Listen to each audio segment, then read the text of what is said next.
Today, I'm going to disagree with the Vanguard's reaction to a debate on Rising about pro-Palestine protesters on college campuses. I think the Vanguard and Brianna Joy Gray are distracting from the issue at hand, which is private property rights and where it is acceptable to protest. Let's see what they have to say. DIY Guard, this is Leftist Program. So this is a pretty interesting debate, another spicy confrontation between Brianna Joy Gray and Robbie Suave over on the Hills Rising. And this time they're debating the college campuses. Of course, we talked a lot about that yesterday, the mass arrests, the allegations of violence and anti-Semitism coming from the peaceful protesters, most of which are students of these universities trying to, protest their universities linked to Israel and get them to divest. I just want to interject to say that Gavin saved me a lot of time by succinctly setting up this debate. Thank you, Gavin. So let's take a look here. I thought this was pretty interesting. And once again, Robbie really failing to live up to his, libertarian bona fides. You'd think that a libertarian would be a little bit more upset about the way that these protesters are being treated. I already disagree. Wikipedia identifies the dominant form of libertarianism in the United States as being one that advocates laissez-faire capitalism and strong private property rights, such as in land, infrastructure, and natural resources. It is true that many libertarians distrust the police state, but my point is that another core value of modern U.S. libertarianism is private property rights. Facilitating the bombing campaigns in Gaza, bombing campaigns which our own government has said it does not endorse. Remember when Rafah was a red line?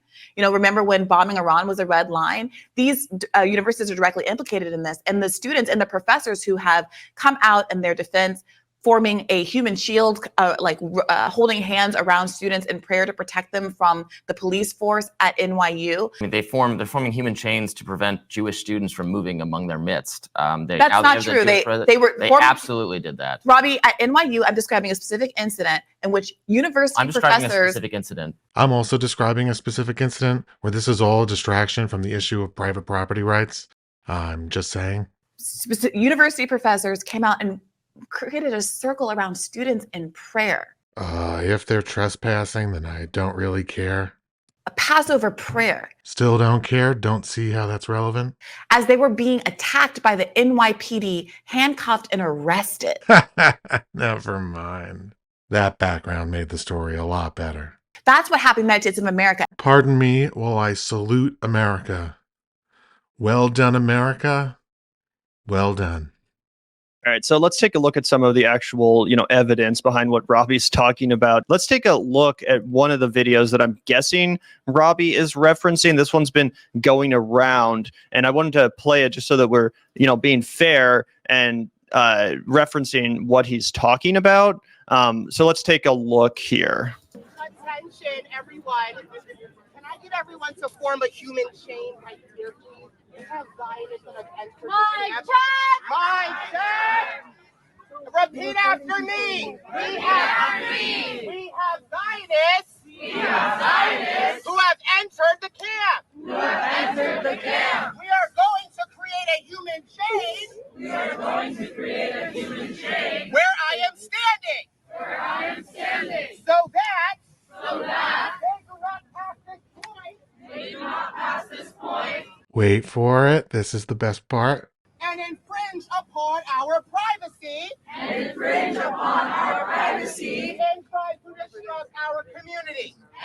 to disrupt our community.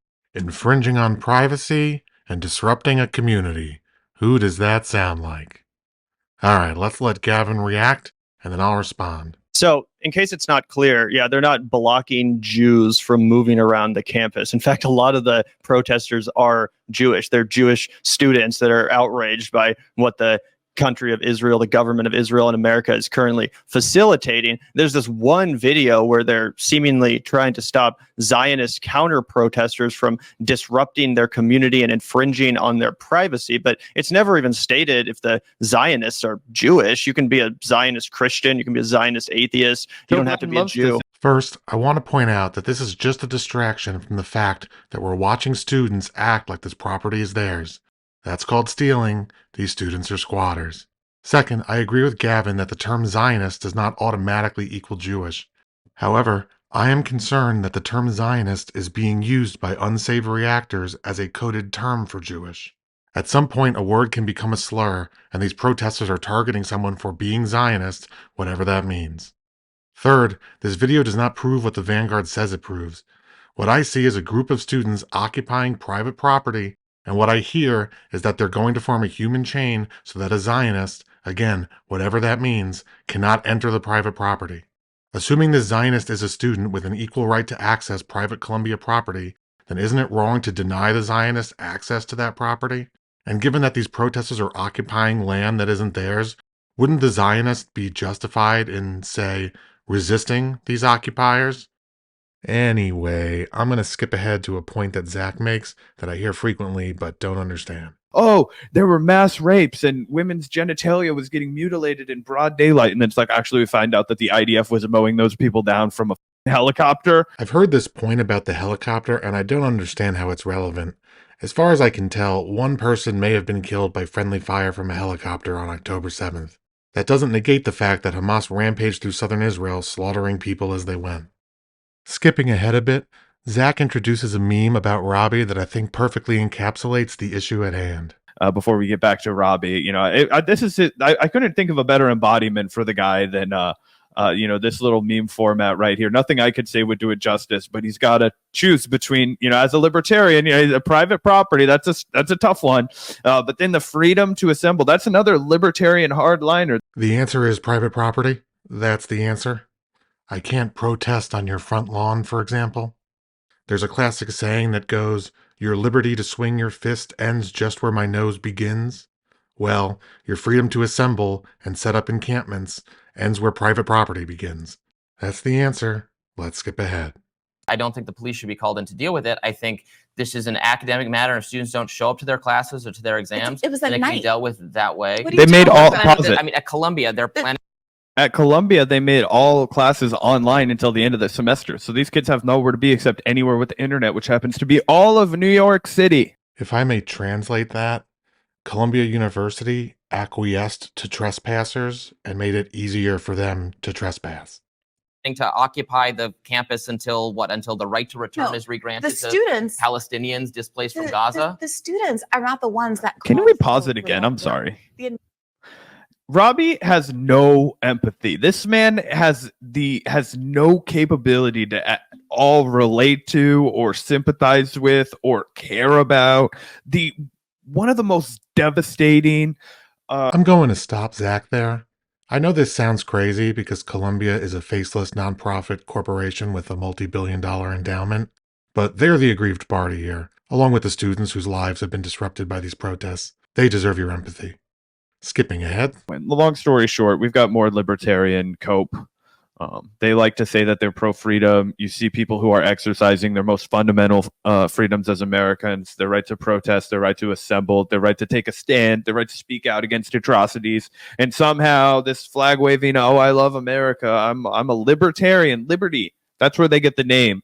Libertarian. It's such abject cope. I don't think Robbie effectively made this point, so I don't want to put the onus on Zach to infer, but it's not coping to be concerned about private property rights. I admit that Columbia is not the most sympathetic counterparty.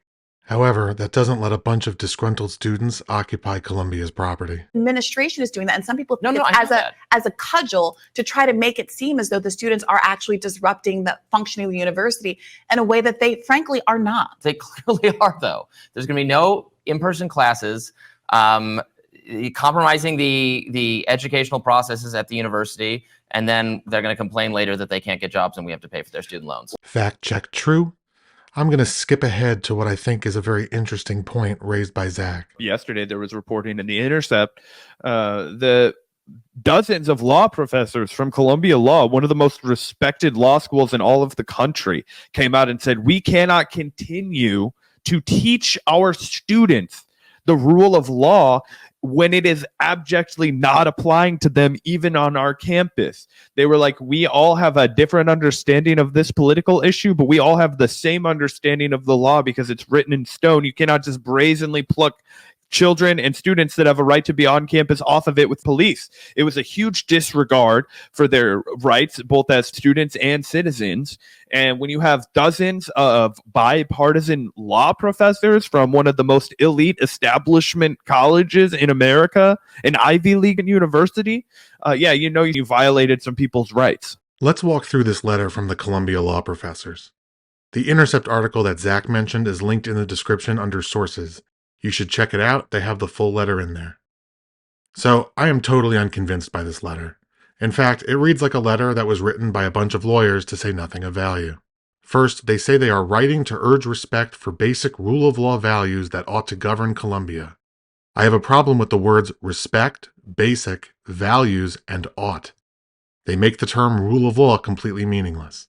Second, they say that Columbia has offered very little public information about the rules invoked, processes used, and facts found to support the blanket suspension of over 100 students, and that the lack of transparency is itself concerning. Excuse me, but are gigantic private universities like Columbia known for their transparency, particularly when it pertains to disciplinary matters? I don't think so. I do think there is a conversation to be had about the transparency of these universities, and the Intercept says that the protesters are demanding greater financial transparency. However, I think it's hypocritical to complain about Columbia's degree of due process when you're being arrested for seizing property without due process and you're entitled to all legal rights of due process in your criminal case for trespassing. Third, this one is unbelievable. The law professors admit that Columbia has asserted the authority to issue interim suspensions, quote, if it is determined that the student's behavior may make their presence on campus a danger to the normal operations of the institution, the safety of themselves, others, or to the property of the university or others. How does this not apply to every protester involved with this encampment? Is their presence on campus not a danger to the normal operations of the institution, or at least a danger to the safety of Columbia property? Columbia spent $352 million on operations and maintenance in 2023, and some of that certainly went to keeping the lawn looking beautiful. Suspending people for participating in these encampments, even if it is en masse, does not cast serious doubt on Columbia's respect for the rule of law values that they teach and cherish, whatever that means. Fourth, the letter closes with an admittedly better statement that they urge Columbia to conform student discipline to clear and well-established procedures that respect the rule of law. I'd say that's less vague, so that's good. But even if you establish procedures that respect the rule of law, wouldn't you wind up with the same outcome where the campers get removed for trespassing? Wouldn't that be the rule of law? There would probably be more due process, but again, these universities have been notoriously opaque about disciplinary matters. I want to ask Robbie, what is the proper way to effectively protest anything? Because every time it comes up, this guy has some issue with people's version of protesting. When it was people blocking roadways, that was a huge issue. I just want to point out that yes, blocking roadways is a huge issue. That is not a legitimate form of protest. There could be ambulances or other emergencies going on. When it's, forming an encampment on your college campus to protest the fact that your money that you paid to go there is supporting a genocide. Nope, that's not good. That's too disruptive. Yes, forming an encampment in the middle of a private campus is very disruptive. If the encampment was at a public university, then the issue might be different, but Columbia is a private university. I know this is an unpopular opinion and an inconvenient thing to do, but you can always withdraw from a school like Columbia and bring your business elsewhere. Private property, and he's going to fall back on, they were on Columbia's private property. You can do whatever you want on your private property. They owned it. That's their private property. Robbie should fall back on the private property argument because it leads to the correct answer. Gavin's response to the private property argument kind of proves my point. You'd think that a true libertarian, even if they didn't agree necessarily with the protest, would at least vibe with the energy, right? Wrong. Vibing with the energy is not a legal, moral, or practical argument. It's meaningless, silly nonsense. At least they'd be like, hey, a lot of college kids are just too busy, looking at TikTok and pornography. At least these ones are out there, expressing themselves. They're passionate. They're plugged in politically. Wrong again. There's no participation trophies in politics other than hosting gigs with the mainstream media.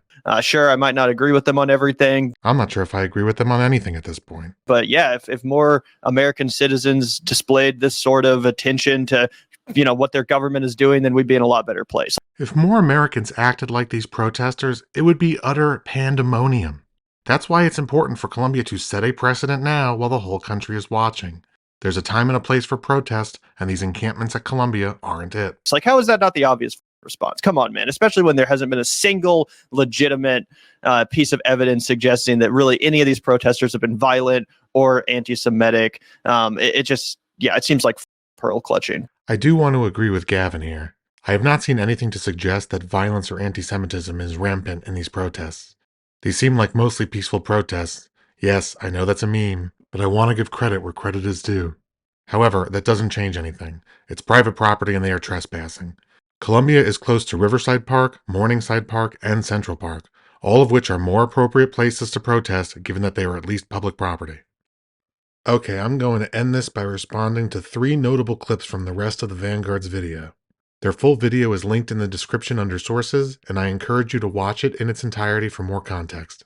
In the first clip, Zach is describing what it can feel like to be at a protest like this. But you get filled with rage anyway, man. You get pissed off, and and especially when you watch them get like super brazen and you watch them like push people around and bully them, you're like, F you, dude. Like, I want to, we have the people. Like, you know what I mean? Like, you just get this insane sensation where all you want to do is just go in like hand-to-hand combat with these, right? And that happens to good people who really are down with the cause, people who are, and you have to resist that. That's one of the things they'll tell you, because it doesn't make the movement look good at all, right? But I don't think a ton of that's even happening. If this is how normal people act when they are at a protest, then is it hard to believe that other students at Columbia might feel uncomfortable with what's going on? Remember that the letter from the law professors said that Columbia has issued interim suspensions if a student's behavior makes their presence on campus a danger to the safety of others or to property. If normal people get riled up at protests, then perhaps there's a reasonable expectation that safety is at risk. In clip number 2, Gavin makes what I believe is a specious comparison between World War II and Israel's war against Hamas. Isn't this level of anger warranted? Like, I mean, if it was, World War II and the university was somehow intertwined with like Nazi Germany and was like, everyone agrees in retrospect that, yeah, that was absolutely worth protesting. And the people who didn't protest it, people that just kind of stayed silent and were like, yeah, whatever, Nazi Germany is doing Nazi Germany things. And I guess we're complicit. Who really cares? Like, history doesn't look back kindly on those people. I'm sorry, but this isn't World War II and Israel isn't Nazi Germany. Gavin is presupposing that there is actually a genocide or ethnic cleansing happening in Gaza. I reject those conclusions, and at minimum, they are still matters open for discussion and debate. I think what they're protesting is a legitimate military operation against a violent terrorist organization that has immiserated the people of Gaza. The third and final clip is about a professor at Columbia whose access to campus was revoked for allegedly harassing students. People who didn't have access to the university, including Shai Davidai, the professor you mentioned, who's under investigation for doxing and attacking students. That's why his key card isn't working anymore. Oh, so he should be arrested and hauled away. He wasn't arrested and hauled away. What are you talking about? Doesn't he have a free speech right to be on the campus as well, to protest and to engage in? She just said it's a private university. That's why we don't. She literally just said, see, that's why it's a private university. That's why he's not allowed there anymore.